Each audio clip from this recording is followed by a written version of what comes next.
PMK sir, PMK அவங்க கூட்டணி வைத்த அந்த காலம் தொட்டே 20க்கு கீழே அவங்க குறைஞ்சு என்னைக்குமே வந்து சீட் வாங்கல.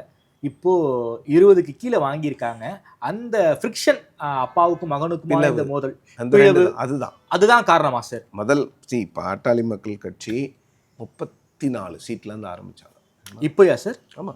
ஓ, 34 சீட்ல ஆரம்பிச்சாங்க. பாமகவுக்கு சீட் என்னைக்கு முடிவாச்சு தெரியுமா?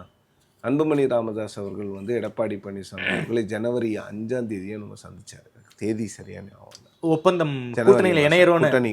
அன்னைக்கே சீட்ஸ் டிசைட் பண்ணி அன்னைக்கே எழுதியிருக்கேன். 17லேருந்து 18 சீட் கொடுப்பாங்க, அவ்வளோதான். அவங்களுக்கு ராஜ்யசபா இல்லைன்னா 23, ஓகே. ராஜ்யசபா இருந்தால் 17 இல்லை 18, அவ்வளோதான்.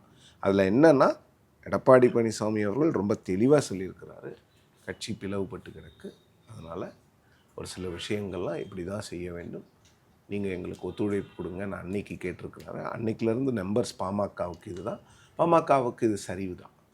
பாஜக இப்போ 2வது இடத்துக்கு போயிட்டாங்க, பாமக 3வது இடத்துக்கு வந்துருச்சு.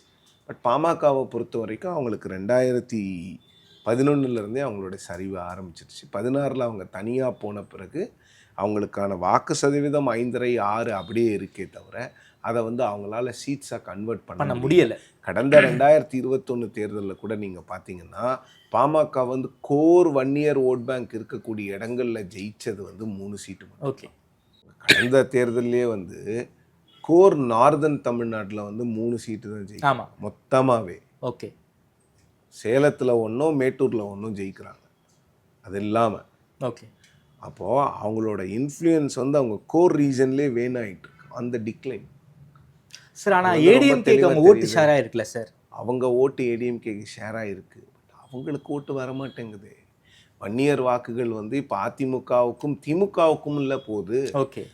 பாமகவை நம்பும் வன்னியர்கள் குறைந்திருக்கிறார்கள், மாறாக திராவிட கட்சிகளை நம்புகிறார்கள் அப்படிங்கிறது தான் அனாலிசிஸ். ஓகே. அதனால தான் இபிஎஸ் வந்து அவங்களுக்கும் சீட்டை குறைச்சிருக்காரு. இதில் பிக்கஸ்ட் கெய்னர் வந்து டிடிவி தான். ஓகே. அவருக்கு தான் ஜாக்பாட்டுங்கிறீங்களா சார்? ஜாக்பாட்.